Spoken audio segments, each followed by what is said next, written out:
Ladies and gentlemen, on behalf of Captify Consulting Investor Relations team, I welcome you all to the Q2 and H1 FY26 post-earnings conference call of SRG Housing Finance Limited. Today on the call from the management, we have with us Mr. Vinod Kumar Jain, Managing Director. As a disclaimer, I would like to inform all of you that this call may contain forward-looking statements, which may involve risk and uncertainties. Also, a reminder that this call is being recorded. I would now request that the management brief us about the business and performance highlights for the period ended September 2025, the growth and plans and vision for the coming year, post which we will open the floor for Q&A. Over to you, sir. जय जिनेंद्र, नमस्ते। मैं आप सभी का Q2 financial 26 की earning conference call में हार्दिक स्वागत करता हूं। हमारी लोन बुक 33.21% की ग्रोथ के साथ 867 करोड़ हो गई है, जो पिछले Q2 में 795 करोड़ थी। डिसबर्समेंट 85% की ग्रोथ के साथ 170 करोड़ रहा है, जो पिछले Q2 में 80 करोड़ था। इनकम 32% की ग्रोथ के साथ 48 करोड़ रही है, जो पिछले Q2 में 42 करोड़ थी। प्रॉफिट आफ्टर टैक्स 25% की ग्रोथ के साथ 8 करोड़ रहा है, जो पिछले Q2 में 6 करोड़ था। नेटवर्थ 38% की ग्रोथ के साथ 279 करोड़ हो गई है, जो पिछले Q2 में 270 करोड़ थी। ग्रॉस एनपीए 1.88% रहा है, जो पिछले Q2 में 1.85% था। नेट एनपीए 0.64% रहा है, जो पिछले Q2 में 0.62% था। फंडिंग की तरफ देखते हैं तो आज तक की आउटस्टैंडिंग बोरोइंग्स 685 करोड़ रही है, जो पिछले Q2 में 542 करोड़ थी, जिसमें बैंक से 45%, एनएचबी से 4%, एनसीडी से 7% और फाइनेंशियल इंस्टीट्यूशन से 44% रहा है। Q2 में कंपनी ने 50 करोड़ के एनसीडी और इस क्वार्टर में 26 करोड़ के एनसीडी इशू किए हैं। और बड़ी खुशी की बात है, हमारा 50 करोड़ का जो एनसीडी है, उसमें म्यूचुअल फंड ने भी पैसा डाला है। लिक्विड फंड हमारा 132 करोड़ रहा है, जिसमें 70 करोड़ अनड्रॉन सैंक्शन रहे हैं। बोरोइंग कॉस्ट 10.99% रही है, जो पिछले Q2 में 11.03% थी। क्रेडिट कॉस्ट Q2 में 1.66% रही है, जो पिछले Q2 में 1.81% थी। लैंडिंग रेट 20% रही है और स्प्रेड 9% रहा है। कंपनी की रेटिंग में BBB+ स्टेबल से सुधर कर BBB+ पॉजिटिव हो गई है। कंपनी की कुल ब्रांचें 93 हैं और इस ईयर के एंड तक यह संख्या बढ़कर 100 हो जाएगी। फाइनेंशियल ईयर 26 का एयूम टारगेट 970 करोड़ था और डिसबर्समेंट टारगेट 400 करोड़ है। कंपनी का CRAR रेशियो 42.68% रहा है। इस तरह से हमारे पूरे रिजल्ट रहे हैं। मैं सभी इन्वेस्टर्स का बहुत बहुत धन्यवाद ज्ञापित करता हूं, और जिन्होंने पैसा अपना डाला कंपनी में, उनको भी बहुत बहुत धन्यवाद। हमारी कंपनी में उन्होंने विश्वास जताया। अब कोई आगे कोई क्वेश्चन पूछना चाहे सकता है। All those who wish to ask a question may please use the option of raise hand. We'll invite you to ask the question.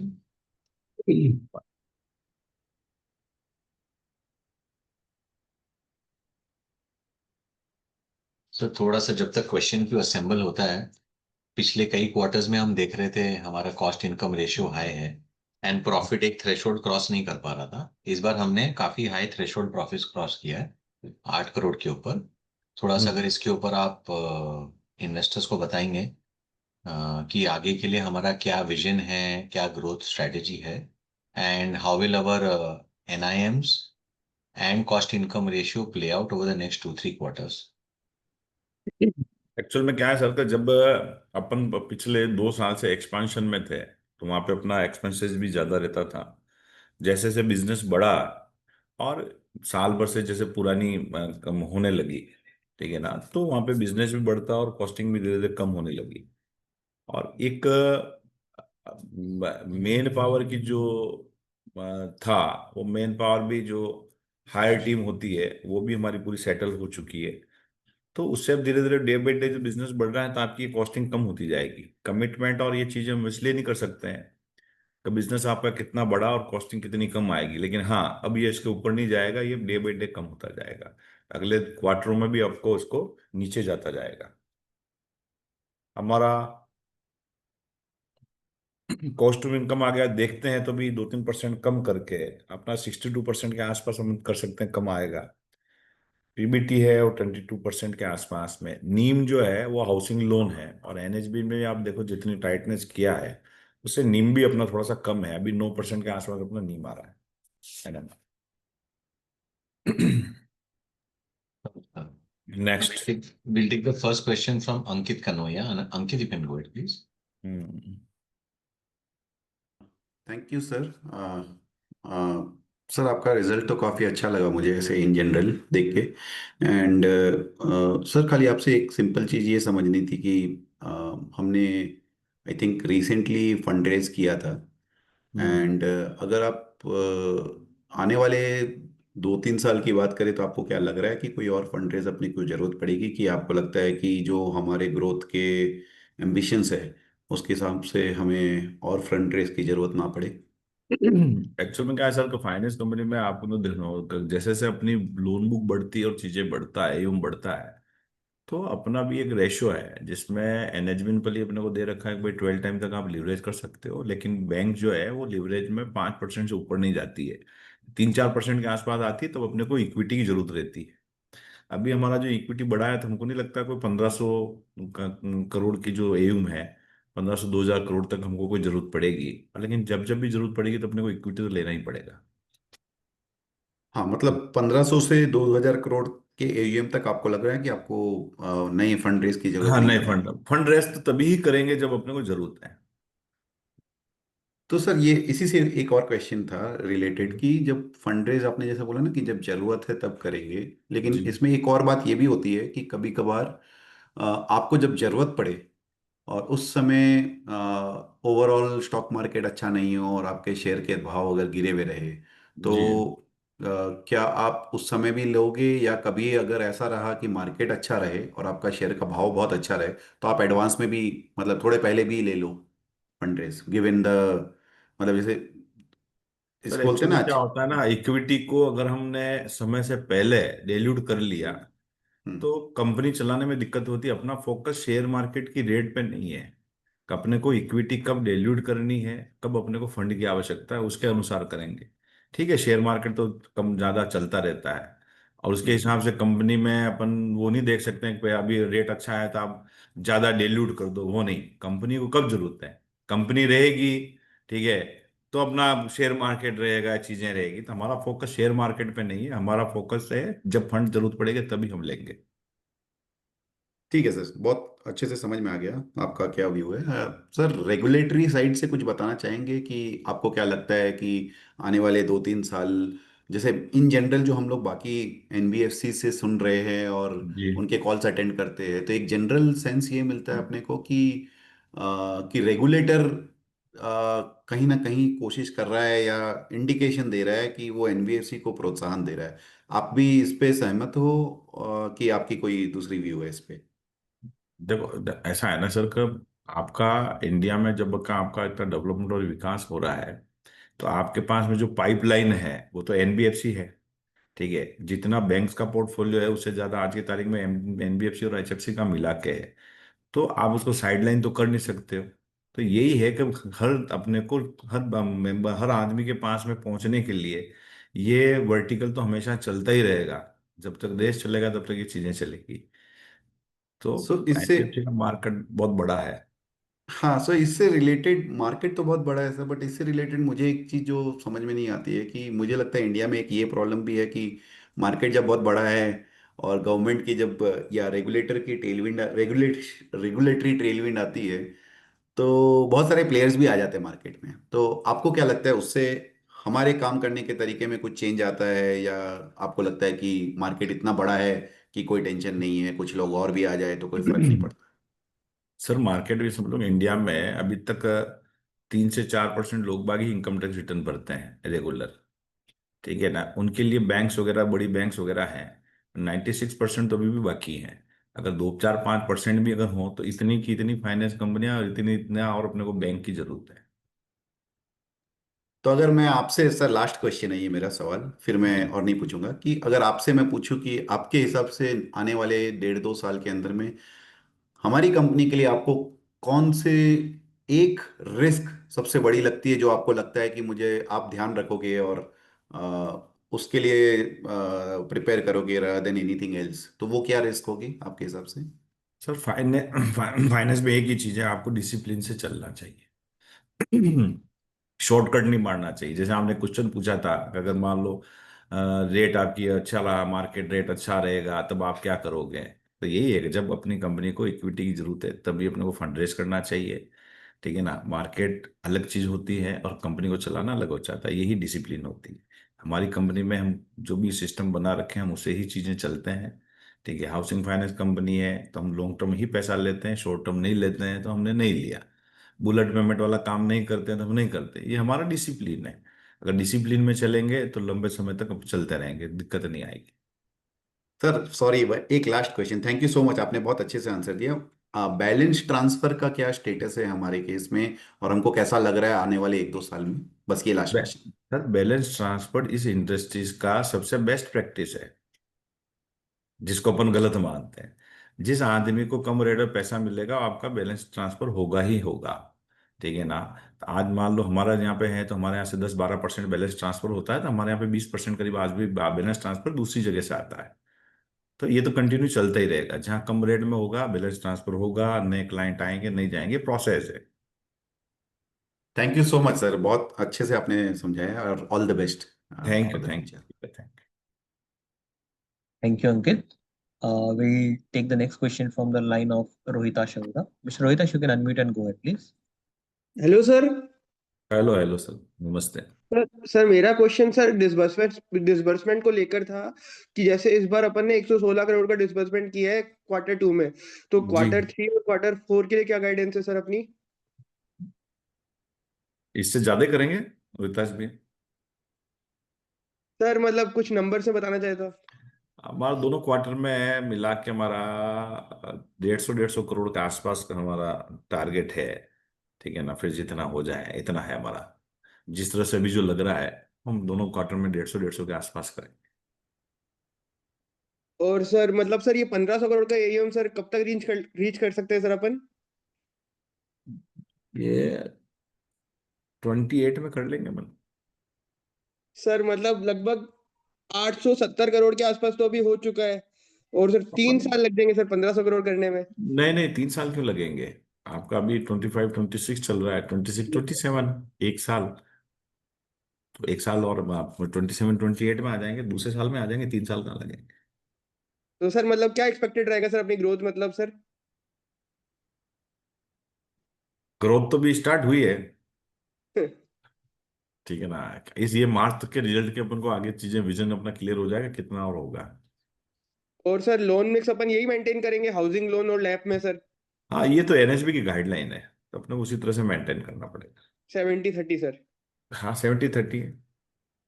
Okay sir, thank you sir. Balance sheet का 60% है, बाकी 70 30। Thank you, Rohitash. We'll take the next question from the line of Suyash Bhave. Suyash, you can unmute and go ahead, please. Audible? I'm audible? Yes, sir. Sir, congratulations आपको और आपकी team को on a very good performance this quarter. Thank you sir. Sir मेरे दो questions हैं। हम्म हमारे अब 93 branches हो गए हैं, ऑलमोस्ट 989 एम्प्लॉयज भी है। हम्म uh, आप हमारा जो एयूएम पर ब्रांच है वो 8-9 करोड़ के बीच में है सिंस मेनी क्वार्टर्स। तो एट हम्म पीक हमारा एयूएम पर ब्रांच कितना जा सकता है एट इट्स पीक? जो फंडिंग सब है हमारे पास ऐसा अज्यूम किया, तो पर हम्म ब्रांच हमारा मैक्सिमम कितना एयूएम कर सकता है? एक्चुअली पर ब्रांच का कहना है, हमारा जो एयूम है उसका टारगेट, जो ब्रांच हमने इतनी एक्सपांशन जो लिया है वो इसी सोच से लिया है कि पर ब्रांच हमारा 25 करोड़ के आसपास हमारा AUM बने, क्योंकि हमारी एक ब्रांच 50 से 60 किलोमीटर के एवरेज में काम करती है, ठीक है ना। तो एवरेज वही है कि 25 करोड़ तक हमारा एवरेज आएगा, तब तक हम ब्रांच फिर एक समय से ज्यादा हम 2-3 साल में बढ़ाएंगे नहीं। खाली 100 ब्रांच का एक नेटवर्क है, 5-7 ब्रांचें और बढ़ेगी जिस जिस स्टेट में हम काम कर रहे हैं, जहाँ अपने को लगता है वहाँ पे, ठीक है ना। तो ये 5-10 ब्रांचें बढ़ा के और उसके बाद में 2 साल तक ब्रांच एक्सपांशन नहीं रखेंगे, खाली इसमें अपना यही बढ़ाएंगे, एयूम अपना बनाएंगे पोर्टफोलियो। तो 20 से 25 करोड़ का एवरेज, अगर ब्रांच का एवरेज आता है तो 2-2.5 हजार करोड़ की बुक बनेगी। Okay sir. सर दूसरा मेरा ये क्वेश्चन है कि हमारा CTI जो है वो आपने बताया कि वो कम होता जाएगा, और अभी भी वैसे कम हुआ है 2-3% से क्यों ये हम्म। आपको सिर्फ बिलो 60 या अराउंड 55 ऐसा कब जाते दिखता है? उस रेंज पे आप ऐसा कुछ गाइडेंस दे सकोगे? देखो, दो चीजें हैं इसमें। इसमें यही है कि अगर अपना एक्सपांशन रुकता है, चीजें रुकता है, ठीक है ना, तो अपने को धीरे धीरे कॉस्टिंग नीचे जाएगी। पर ये कमिट नहीं कर सकते हैं, क्योंकि आप समझो कि अब जितनी बुक बढ़ती है, मैन पावर कॉस्ट भी बढ़ती है, मैन पावर के एक्सपेंसेस भी बढ़ते हैं, तो 2-4-5% के आसपास जो है वो गिरेगा। तो 2-3 क्वार्टर अपने को उसमें लगेगा। Okay sir, okay sir, thank you, all the best. Thank Thank you, Suvash. We'll take the next question from Harshil Bhayani. Harshil, you can unmute and go ahead, please. Hi, thank you for the opportunity, sir. Am I audible? हाँ, yes yes. Sir मेरा question अपने इस पे था, महाराष्ट्र, कर्नाटक, आंध्र प्रदेश, जहाँ पे हम expansion new किया है, वहाँ पे सर आप कैसा एनवायरनमेंट देख रहे हो, competitive wise, overall credit wise, और क्या डिफरेंस आप देख रहे हो आपके कोर एरियाज राजस्थान से, और मतलब क्या पॉजिटिव्स है वहाँ पे और क्या पॉजिटिव्स नहीं है कंपैरिजन टू राजस्थान? आप सिंस आप न्यू ज्योग्राफीज जा रहे हो, आपका व्यू वहाँ पे सर कैसा लग रहा है? ज्यादा तो देखो क्या है कि दोनों तीनों स्टेट में चीजें तो सेम ही होती है, ठीक है ना। लेकिन ये है कि कर्नाटका थोड़ा डेवलपमेंट ज्यादा अच्छा है, प्रॉपर्टी की क्वालिटी, गांव है लेकिन डेवलपमेंट अच्छा है, क्वालिटी अच्छी है, चीजें अच्छी है। दूसरा, वहाँ पे उस एरिया में ज्यादा समझाना नहीं पड़ता है, सब पढ़े लिखे लोग ज्यादा है, तो ज्यादा डिस्कशंस वगैरह नहीं होता है, डिसीजन ज्यादा होते हैं। और तीनों स्टेट में तो आंध्रा में भी हमको अच्छा मिला, कर्नाटका में भी अच्छा मिला, और महाराष्ट्र में भी ठीक है। अभी हमने इस पिछले 6 महीने में हमने महाराष्ट्र में 34 करोड़ की बुक बनाई है, और हम्म। आंध्र प्रदेश में हमने 20 करोड़ की बुक बनाई है, कर्नाटका में हमने 18 करोड़ की बुक बनाई है। और काफी अच्छे चल रहे हैं, चीजें चल रही हैं। टिकट साइज थोड़ा जरूर ज्यादा है वहाँ पे। वहाँ पे कोई भी टिकट साइज का एवरेज जो है वो 20-25 करोड़ के आसपास एवरेज आता है। और सर कंपटीशन कैसा है वहाँ पे? और 20-25 लाख से। कंपटीशन सर कैसा है, और ग्रोथ के लिए क्या हमें अपना लेंडिंग रेट मतलब थोड़ा कॉम्प्रोमाइज करना पड़ा है, या हम जो अपना है उसी पे स्टिक कर रहे हैं? ये HL नहीं, पहले जो था हमारा लेब का पोर्शन ज्यादा था, अभी HL पे फोकस किया है, तो हम 16% से लेकर 18% के बीच में HL का बिजनेस करते हैं। तो थोड़ा रेट तो गिरा है, लेकिन आपको समय के साथ में आपको चीजें चलनी है। राइट। और सर वहाँ पे जो हमारे ब्रांचेस हैं ये 3 स्टेट में, ब्रेक इवन आ गया है और डीपीडी कैसा लग रहा है? आपने इस पे तो बताया कि कर्नाटका और एपी में एनपीए तो हम्म। कुछ नहीं है, हम्म। बट जो इनिशियल डीपीडीज कैसे लग रहे हैं ये 2 स्टेट में और ओवरऑल? DPD भी वहां पे ज्यादा नहीं है सर, 5-7-10 केस होंगे DPD में भी, बाकी ज्यादा नहीं। और ओवरऑल सर अपना डीपीडी कैसा, आप नंबर दे पाओगे? हाँ हाँ, बिल्कुल। ओवरऑल DPD हमारा जो है वो 1+DPD जो 12% के आसपास रहता है, और 30+DPD में 7.32 है। ओके।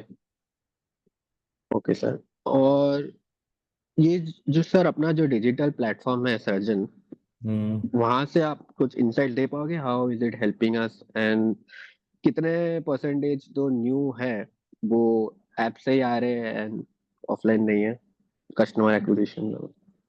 100% हमारे उसमें डिजिटल प्लेटफॉर्म में 100% हम उसी पे काम करते हैं। ओके। एंड कुछ इंसाइट मतलब ऐप से हमें मिल रहा है या कुछ? नहीं, वो तो आजकल जमाना ही डिजिटल का है, तो हम्म। जितने एग्रीमेंट्स हैं, चीजें हैं, वो सब उस पे चलता है। ओके। साइन वाइन वगैरह सब उसी पे चीजें आता है, तो जितना डिजिटली फायदा ही है उसमें। काम फास्ट होता है, स्पीड से ओके। होता है। हाँ।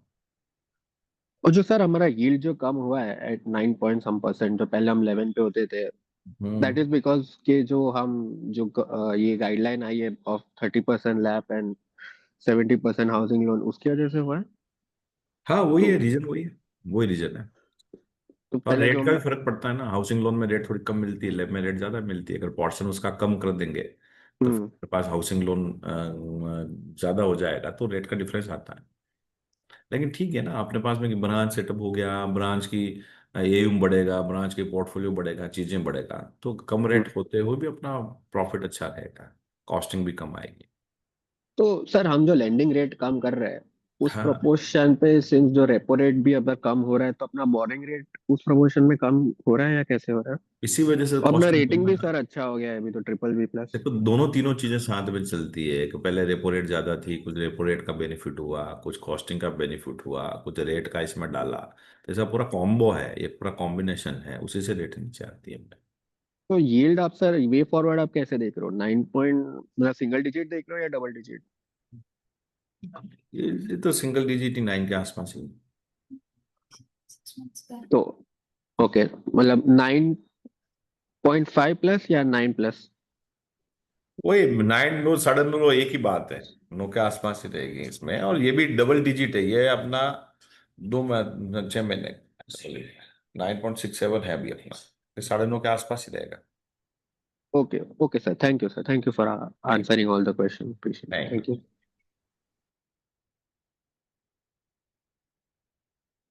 Thank you. We'll take the next question from the line of Kaushal Mehta. Kaushal, you can unmute and go ahead, please. या जय जिनेंद्र सर, मेरा क्वेश्चन ये था कि अपन रूरल सेक्टर में ज्यादा काम कर रहे हैं, तो आपका माइक्रो फाइनेंस सेक्टर वालों के साथ कितना ओवरलैप है? थोड़ी आवाज धीरे आ रही है आपकी कुशल जी। हेलो सर, आवाज आ हाँ रही है? हाँ, आ रही आ रही है। अपने अपन रूरल सेक्टर में ज्यादा काम कर रहे हैं, तो अपना जी, माइक्रो फाइनेंस सेक्टर के साथ कितना ओवरलैप है? माइक्रो फाइनेंस तो पूरा अलग हो गया बॉस। और ये लेकिन वो जो हाउसिंग लोन, हाँ कस्टमर, हाउसिंग लोन दोनों अलग है। माइक्रो फाइनेंस में सिक्योर्ड लोन नहीं होता है। लेकिन वही कस्टमर रूरल एरिया में ज्यादा स्ट्रेस देखने को मिला माइक्रो फाइनेंस सेक्टर में, तो क्या कोई ओवरलैप ऐसा दिख रहा ऐसा है? देखो, देखो क्या होता है सर का, माइक्रो में जब हम लोन करते हैं तो सिबिल देखते हैं, चीजें देखते हैं, सब चीजें देखते हैं, उसमें कोई माइक्रो फाइनेंस होता नहीं है उसमें। देख के ही उसको आप लोन करते हो, उसके बाद में अगर कोई माइक्रो फाइनेंस को पैसा दे दे तो वो तो अपन नहीं रोक सकते हैं, चीजें नहीं रोक सकते ना। ओके माइक्रो ओके फाइनेंस तो बिना अनसिक्योर देता है, तो आदमी को जहाँ इजी लगता है पैसा तो लेता रहता है, जितना बड़ा बिजनेस करेगा उतना ज्यादा पैसा चाहिएगा। ओके ओके, फिर नेक्स्ट क्वेश्चन ये कि अपन ने अपने क्रेडिट अंडरराइटिंग मॉडल्स में क्या क्या चेंजेस किए, और जिस तरह से अपन कस्टमर को ऑनबोर्ड करते हैं, तो हाँ, पहले और नई नई सीख रहे हैं, और फिर क्या क्या चेंजेस किए अपन ने उसमें? चेंजेस कुछ नहीं, ऑटो सिस्टम में डाला है। पहले जब हमको क्रेडिट में टाइम लगता था, आदमी के घर जाना, चीजें जाना, अभी हम तो उस पे जियो टेकिंग हो गई है, उसके वहीं से हम चीजें फाइल को देखते हैं, वहीं से चीजें हम वीडियो कॉल पे देख लेते हैं, ठीक है ना। तो सिस्टम को अपग्रेड कर लिया कि उसमें ज्यादा समय नहीं लगे। बाकी तो वही, पहले भी क्रेडिट करते थे, अभी भी क्रेडिट करते हैं, पहले भी विजिट होती थी, अभी भी विजिट होती है, पहले भी क्रेडिट की टीम जाती है, वो सेम प्रोसेस है, लेकिन उसको ऑटो मोड में कर दिया जिससे डिसीजन फास्ट हो जाए। ओके, और राजस्थान में शेयर थोड़ा कम हो रहा है, आपका राजस्थान को लेके क्या आउटलुक है? राजस्थान को देख के आउटलुक तो राजस्थान अच्छा है, राजस्थान में कोई दिक्कत नहीं। ओके, मतलब fine, thank you sir. Okay, thank you.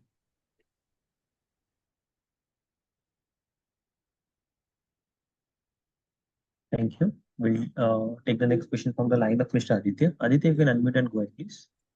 या हाय सर। सर मेरा एक क्वेश्चन था। सो अभी अफोर्डेबल हाउसिंग सेक्टर में जो बड़ी कंपनीज है, हम्म। हम्म। उन्होंने जो जिनका थोड़ा 25,000 करोड़ AUM है या 10,000 करोड़ AUM है, सबने इस क्वार्टर डिसबर्समेंट में सबकी ग्रोथ कम हुई थी। और दूसरा, सबका जो 0 DPD और 30 DPD थे, सबका सभी का बढ़ा है। तो हम्म। ये आपको लगता है कि ये सेक्टर में अभी आगे जाके थोड़ा ग्रोथ में स्लो डाउन रहेगा, या इसका क्या रीजंस रहे होंगे? सारी कंपनीज का सेम था। देखो एक्चुअल में क्या है, अफोर्डेबल हाउसिंग जो लोन दिए गए हैं, ठीक है ना, उसमें अपन ये नहीं कह सकते कि लोन खराब है। मार्केट में जब स्ट्रेस होता है, उन्होंने उनकी क्रेडिट कैसे थी, उन्होंने क्या चीजें देखी, उस कंपनी की पॉलिसी के तरीका है देखने का कैसे किया है। और मार्केट में जब ठंडा होता है, ठीक है, तो बिजनेस कम होता है, बिजनेस कम होता है तो नया बिजनेस नहीं कर पाएंगे। अफोर्डेबल में पिछले 3-4 साल में जितनी ग्रोथ थी, ठीक है, और मार्केट में अपन चीजें देखें तो कहीं न कहीं आपकी जाके ग्रोथ कहीं कहीं तो अप डाउन होती होती है, तो हो सकता है अभी ग्रोथ वापस आ जाएगी। ओके, पर आपका सेकंड हाफ के लिए आउटलुक कैसा है एयूएम ग्रोथ के लिए और एसेट क्वालिटी के लिए? नहीं, हमारा देखो एसेट क्वालिटी और जो चीजें हैं, हमारा अफोर्डेबल हाउसिंग में जैसे सिटी से अगर ज्यादा दूर है तो हम लोन करते भी नहीं है। जहाँ आदमी रहता है, जिसके आसपास डेवलपमेंट है, उन्हीं को हम लोन करते हैं। नहीं तो कितनी बार हमने देखे कि अफोर्डेबल में सिटी से दूर दूर तो प्रोजेक्ट बहुत दूर है, उसके बच्चे को पढ़ना है सिटी में, ठीक है, उसको काम के लिए भी सिटी में आना है, सब चीजें सिटी में आना है, तो वो क्या करता है, मकान तो ले लेता है लेकिन उसमें वो रहता नहीं है। जब रहेगा नहीं तो क्या होता है कि फिर वो डिफॉल्ट ज्यादा करता है। तो हम देखते हैं कि वो सिटी से बाहर होता है तो हम अफोर्डेबल फिर मैंने लोन नहीं कर पाते, हम करते नहीं है। तो अपना अपना विजन और ठीक। तरीका है देखने का चीजें क्या है। पर आपको सेकंड हाफ में ऐसा कोई इशू नहीं दिख रहा है ग्रोथ के लिए या एसेट क्वालिटी के लिए कि थोड़ा अभी स्ट्रेस है या कुछ? नहीं, मार्केट में स्ट्रेस नहीं है, मार्केट में चीजें चालू है। क्योंकि कोई भी आदमी तो मकान जब हाउसिंग मकान जब बनाता है तो उसके पास सरप्लस पैसा होता है तो मकान का काम चालू करता है। क्योंकि खाली लोन से ही मकान कंप्लीट नहीं होता है। ओके, तो हाउसिंग तो हम लोन में एक्सपेक्ट अगर कर आपको सकते हैं स्ट्रेस, कि हाँ, हाउसिंग लोन में इंटरेस्ट कम होगा। ठीक है, कोई नए जैसे फ्लैट होते हैं जिसमें 90% और 95% 100% लोन होता है, उसमें भले स्ट्रेस देख सकते हैं। हम तो करते ही 50% एलटीवी पे है, तो 50% तो आदमी का पैसा चाहिए खुद का, तो फिर ओके, स्ट्रेस कम। तो हम एक्सपेक्ट कर सकते हैं कि ईयर एंड तक ग्रॉस एनपीए या नेट एनपीए में थोड़ा इंप्रूवमेंट आ सकता है। हाँ हाँ, बिल्कुल बिल्कुल। Okay, thank you sir. Thank you. Thank you, Aditya. We'll take the next question from the line of Vishal Mehta. Vishal, you can unmute and go ahead, please. Namaste, sir. नमस्ते Congratulations. नमस्ते। Very good results and best ever quarter. आपकी commentary भी बहुत encouraging थी sir. मेरा एक ही question है। अपन अभी ट्रिपल बी प्लस हैं और अपनी cost of funding is close to 11%। Yes. अपने को यहाँ से ए कैटेगरी में जाने के लिए कितना टाइम लग सकता है? When do you think that credit rating upgrade can happen? और उसके लिए अपना मतलब क्या टर्म्स चाहिएगी टू गेट देयर? मतलब ए नेटवर्थ, एयूएम, प्रॉफिट, कोई क्राइटेरिया है जो ये क्रेडिट रेटिंग एजेंसीज देखती हैं? और कब तक आपको लगता है कि ए में चले जाएंगे? बिकॉज वो होने के बाद अपना कॉस्ट ऑफ फंड भी काफ़ी कम हो जाएगा। एक्चुअल में क्या है इस विशाल सर के, अभी जो है 1,000 करोड़ के ऊपर की जो एयूम है, वो होते ही हम्म। अपन ए रेटिंग में चले जाएंगे। अप्लाई भी कर लेंगे चीजें, रेटिंग कंपनी से, रेटिंग से हमारी बातचीत चल भी रही है। ओके। लेकिन क्या होता है कि रेटिंग क्या होता है कि जब फाइनेंशियल इंडस्ट्री को देखता है, चीजें देखता है, जैसे आज अपन कहते हैं कि भाई कॉस्ट मान लो 11% भी है, क्या होता है हम्म। सर, फाइनेंस इंडस्ट्री में हर समय किसी न किसी प्रोडक्ट में स्ट्रेस आता है। अभी माइक्रो फाइनेंस में स्ट्रेस आ रहा है, कहीं अनसिक्योर्ड में आ रहा है, तो क्या होता है, मार्केट जैसे खराब होता है तो बैंक भी क्या करती है, अपनी रेट को बढ़ा देती है। हम्म। ताकि ये होता है कि जब रेपो रेट डाउन हुआ, ठीक है ना, तो रेपो रेट डाउन होने से जो भी रेट है वो और कम होनी चाहिए। लेकिन हम्म। रेपो रेट कम होने के बाद भी बैंकों ने अपनी रेट कम नहीं की। ठीक है, उनके हम्म। पास में एक हो जाता है सर, माइक्रोफाइनेंस में ये है, उसमें स्ट्रेस चल रहा है, इसमें स्ट्रेस चल रहा है, तो कोई भी फाइनेंशियल इंडस्ट्री में कोई भी स्ट्रेस किसी की भी वजह से चले, ठीक है, हम्म। तो आपकी वो बैंक रेट कम नहीं करती, ठीक है? और मार्केट जैसे अच्छा चला ना, तब आपकी रेट कम हो जाएगी। तो इस फाइनेंस इंडस्ट्री में पिछले आप 5 साल 10 सालों से देखते रहोगे, कभी कभी क्या हुआ, कभी क्या नहीं हुआ, एक एक हर साल कोई इनको एपिसोड चलता है। तो ये हम्म। इंडस्ट्री ऐसे ही चलेगी। तो अपना तो ये 1,000 करोड़ का अपना एम जिस दिन हो जाएगा, तो फिर उस समय अपन ए रेटिंग में चले जाएंगे। ए रेटिंग में चले जाएंगे, अपने को ये बेनिफिट मिलेगा। और दूसरा, ये जरूर फायदा अपना हुआ है, कभी पहले हम बैंक पे डिपेंडेंट थे, तो फाइनेंस कंपनियां हो गई, फाइनेंस कंपनियां हो गई तो हमारा एनसीडी आने आने चल गया, एनसीडी हो गया तो हमारा म्यूचुअल फंड कंपनियों ने पैसा डालना चालू कर दिया। तो ये आपको एक चीजें अच्छी हो गई कंपनी में, कभी भी आपको इसको लेके ग्रोथ में दिक्कत नहीं आएगी कि आपके पास में पैसा नहीं है, ठीक है ना, वो एक चीजें निकल गया। और कॉस्टिंग, आज जैसे एनसीडी हमारी रेट में, जैसे मान लो म्यूचुअल फंड ज्यादा है, नेक्स्ट एनसीडी भी कम रेट में आएगी, टेन्यूर हमको अच्छा मिलेगा, ठीक है, एनसीडी 3 साल की, एनसीडी 2 साल की मार्केट में बहुत मिलती है, लेकिन हमारी हाउसिंग फाइनेंस कंपनी को 5 साल से ऊपर के लिए एनसीडी मिली, तो ये हमारे लिए बहुत बेटर चीज़ें अच्छी चीज़ें। और हाउसिंग फाइनेंस प्रोडक्ट अल्टीमेटली बहुत बढ़िया है, ठीक है, लॉन्ग टर्म तक अपना बुक रहता है, लॉन्ग टर्म तक चीज़ें रहता है। तो और एक सस्टेनेबल ग्रोथ का समय है, वो बहुत अच्छा चल रहा है हमारा। ठीक है सर, इसमें सर ए कैटेगरी में जाने के बाद अपनी ऑलरेडी टर्म्स अच्छी हैं, बी ट्रिपल बी में भी, बट ए में जाने के बाद ये टर्म्स और बेटर हो जाएंगी। 100%। एक कैटेगरी में जाने से क्या होता है सर, कि जो बैंक की रिस्क कैपेसिटी है, बैंक जैसे भी हमको लेता है कि भाई 150% रिस्क है, तो बैंक की वहां पे आ जाएगी रिस्क है, ये एन माइनस में जाएगा तो 75 या 50% बुक में उनकी रिस्क होती है, तो बैंक आपको जल्दी लोन देने के लिए आपका ए रेटिंग वाली कंपनी को ज्यादा मिलने लग जाता है, वो डिफरेंस आता है। Great sir, thank you so much for your answer and all the best. Thank you so much. Thank you, Vishal. Sir, we have one question from Mr. Anand Mundra. Why our borrowing cost has not reduced after the fundraise? हाँ जी, हमारा borrowing cost reduce क्यों नहीं हुआ है fundraise के बाद? ये fund raise और बोरिंग दोनों चीजें अलग है बॉस। अगर आपका फंड रेज हमने किया, ठीक है ना, तो फंड रेज के बाद भी बोरिंग तो आपको करनी पड़ेगी ना, फंड रेज से बोरिंग कॉस्ट थोड़ी कम होती है, वो तो बैंक की जो रेट होती है वो बैंक तो उसी रेट पे देता है। क्योंकि लीवरेज कम हो गया सर, इसलिए रेट ऑफ इंटरेस्ट कम हो जाएगा, वैसे सोच रहा था मैं। नहीं, उस उसमें उसमें उसमें कम नहीं होता है, अगर आपका बिजनेस ज्यादा है तो। लीवरेज चाहे भले कम हो, उस लीवरेज से बैंक की रेट कम नहीं होती है। Okay sir. Thank you. There is one more question in the line of chat from Karthik Srinivas. Why is the share of Rajasthan? What is the share of Rajasthan, and how would it change 3 years down the line? Which states are we focusing now, and what are we doing to grow there? देखो, सबसे पहले तो हम 60-70% business Rajasthan में करते थे, जैसे जैसे हमने दूसरे स्टेट चालू किया तो राजस्थान का शेयर कम होता जाएगा। और अभी जैसे हमने कर्नाटका और ये चालू किया है, तो पहले हमारा पिछले मार्च में 44% हमारा राजस्थान का शेयर था, अभी 42 अब दूसरे फर्स्ट क्वार्टर में था, अभी 40% हमारा इस क्वार्टर में रह गया। Okay, sir. Thank you. There is one more question from Mr. Arvind Kumar. जी He's asking for AUM and disbursement target for financial year 26. Sir, 26 का हमारा 970 का एयूम का है और डिसबर्समेंट 400 करोड़ का है। Okay, thank you, sir. We'll take the next follow-up question from Mr. Vishal Mehta. Vishal, you can unmute and go ahead, please.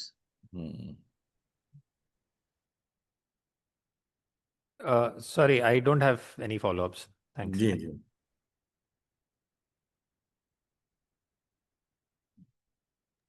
I think Harshil Biani had a question. Harshil, you can go ahead. Yeah, thank you sir for the follow-up opportunity. Sir एक just confirmation था, आपने बोला 0 to 30 DPD is 12% है, is it right? हाँ हाँ, yes. Sir last year same quarter में अपना 0 to 30 DPD 3.26% था एंड 30 ऑनवर्ड्स 3.5% था, तो sir any reason for this नहीं इंक्रीज? नहीं नहीं नहीं नहीं नहीं सर, वो आप पूरा देख रहे हो, हमने पूरा जो 1 डीपीडी का मतलब ये होता है उसमें का आपका फर्स्ट जो आ रहा है वो है 0 से 30 में, अगर आप यूँ निकालोगे तो 4.65 है, वो टोटल जो है ना वो 12% है उसमें 1 डीपीडी जो बोलते हैं, और आपका 0 से 30 में है 4.65 है हमारा। अच्छा, और हाँ, 30 से 60 में 3.48 है, ठीक है, 60 से 90 में आपका 1.96 है, और टोटल अभी जो एवरेज आपका है वो 1.88 है इसका, ठीक है ना, और ये ओके 1.96 है 3 हाँ। अच्छा सर, हाँ जस्ट यही, क्योंकि बहुत डिफरेंस आ रहा था, ज्यादा हाँ आ रहा था, तो हाँ, कंफर्म करना था। तो नहीं नहीं 3.26 से अपना 4.5 हो गया इन दिस जी, क्वार्टर। हाँ ओके ओके, तो कोई any stress in the books you see, और दिस विल बी नॉर्मल है? नहीं, नॉर्मल है, आधा 1% तो उसमें अप डाउन चलता ही चलता है। Okay okay sir, thank you. Thank एक जस्ट सर रिक्वेस्ट, आप डीपीडीज भी अगर इन्वेस्टर प्रेजेंटेशन में सर आप डिस्क्लोज कर पाओगे तो इट्स वेरी हेल्पफुल। सब डाल दूंगा तो फिर पूछेगा कौन? ठीक है, एक ठीक आधी है, चीज तो रहनी चाहिए। कॉल तो सर आप हाफ ईयरली करते हो ना, इसलिए। बिल्कुल बिल्कुल, उसको ठीक है, डाल थैंक दूंगा। यू। हाँ, thank you. Sir Thank you, एक Harshil. क्वेश्चन है रवि पुरोहित का चैट में। हम राजस्थान से हैं पर नंबर ऑफ ब्रांचेस हमारी बहुत कम है compare to other NBFCs. Why do we not have larger number of branches in Rajasthan itself? A rating में आ जाएंगे तब उसमें ब्रांचेस चालू कर दें. क्यों, क्या होता है सब रेटिंग कंपनियां मानते हैं मल्टीपल स्टेट होने चाहिए, इसलिए हमने मल्टीपल स्टेट है. और जब ट्रिपल बी से ए में चले जाएंगे ना, उसके बाद में राजस्थान पे भी फोकस करेंगे और दूसरी जगह भी फोकस करेंगे. Sure. Thank you, sir. We'll take the next question from the line of Mr. Aditya. Aditya, you can unmute and go ahead. या थैंक यू सर. आप एक बार हमें 0 to 30 डीपीडी और 30 to 60 डीपीडी का भी ट्रेंड बता सकते हैं कि वो पिछले क्वार्टर कितना था, अभी इस क्वार्टर कितना है? सर पिछले क्वार्टर में 4.10 था, अभी 4.65 है 0 से 30 में. और 30 से 60 में 3.75 था पिछले क्वार्टर में, अभी 3.48 है. और 60 to 90 में 1.79 था, अभी 1.96 है. ओके, तो मतलब थोड़ा सा कुछ कुछ बकेट्स में इंक्रीजिंग ट्रेंड है. हाँ, कहीं तो कम है कहीं ज्यादा है. अच्छा, ओके. तो पर हम लोग एक्सपेक्ट कर सकते हैं कि बाय द ईयर एंड जो है जीएनपी और एनएनपी किस लेवल तक आ सकता है? सर इसमें रूरल में सेक्टर में हमने देखा है ना, इसमें कोई ज्यादा डिफरेंस कभी नहीं आया, एक आधा परसेंट अब ऊपर नीचे चलता है. तो अपन कोई ज्यादा एक्सपेक्ट नहीं कर लेंगे कोई नीचे चला जाएगा, वो नहीं, ये जो है इसके आसपास ही चलता रहेगा. ओके. और सर हमारा पहले जो गाइडेंस था फॉर एयूएम ग्रोथ वो अराउंड 1,000 करोड़ था बाय ईयर एंड. वो हमने आई थिंक थोड़ा अभी कम किया है. तो उसका कोई पर्टिकुलर रीजन आपको देना मैं अभी चाहेंगे? एनएचबी ने जो अब एनएचबी ने जो भी कर दिया ना, उसमें आपका लेप वाला पोर्शन कम कर दिया ना, उसकी वजह से डिफरेंस है. ओके, ठीक है. थैंक यू और सर. हाउसिंग लोन में क्या होता है कि डिस्बर्समेंट एक साथ में नहीं होता है. हाउसिंग लोन में जैसे हमने मार्च में कोई लोन किया है तो 100% डिस्बर्समेंट तो पार्ट पेमेंट होता है, टुकड़ों में होता है. तो मैं ओके, मान लो 50 करोड़ का बिजनेस भी कर लूंगा तो डिस्बर्समेंट मेरा 15-20 करोड़ ही होता है उसमें. ठीक है sir. Okay.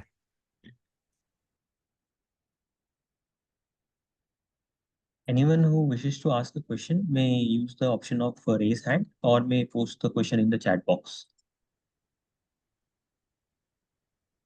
Since there are no further questions, we'll take this question as the last one. I would request the management if there is any closing comment that you would like to give. Sir अभी तो हमारी जो liquidity है वो काफी अच्छी है. और दूसरा, काफी लेंडर इंटरेस्टेड है हाउसिंग फाइनेंस को फंड देने में. माइक्रो फाइनेंस के कंपेयर में हम पॉजिटिव है, लॉन्ग टर्म सस्टेनेबल ग्रोथ भी है और चीजें भी है, मतलब बहुत काफी है. और दूसरा, म्यूचुअल फंड कंपनियों ने इंटरेस्ट जो लेना चालू किया, तो ये है कि लॉन्ग टर्म के अंदर म्यूचुअल फंड के कंपनी के पास इतना पैसा है, ठीक है. और एक बार कंपनी के म्यूचुअल फंड में आ जाती है, खाली हमारा ए रेटिंग पर और इंतजार ए रेटिंग होंगे तो बहुत सारी कंपनी हमारे पास में फंड में आ जाएगी. तो ये बेटर है अपनी कंपनी के लिए. इसी के साथ में सभी इन्वेस्टर का ट्रस्ट बना हुआ रहे, चीजें रहे, और लॉन्ग टर्म विजन के हिसाब से हम काम करते हैं तो निश्चित ही डे बाई डे हम आगे बढ़ते जाएंगे. अब पहले हम सिंगल डिजिट में थे, प्रॉफिट भी अभी डबल डिजिट में आ चुके हैं, तो अब आगे धीरे धीरे बढ़ता ही रहेगा. थैंक यू, धन्यवाद. Thank you, sir. Thank you, sir, for giving us your time. Thank you to all the participants for joining us on the call. This brings us to the end of today's conference call. You may all disconnect now. Thank you.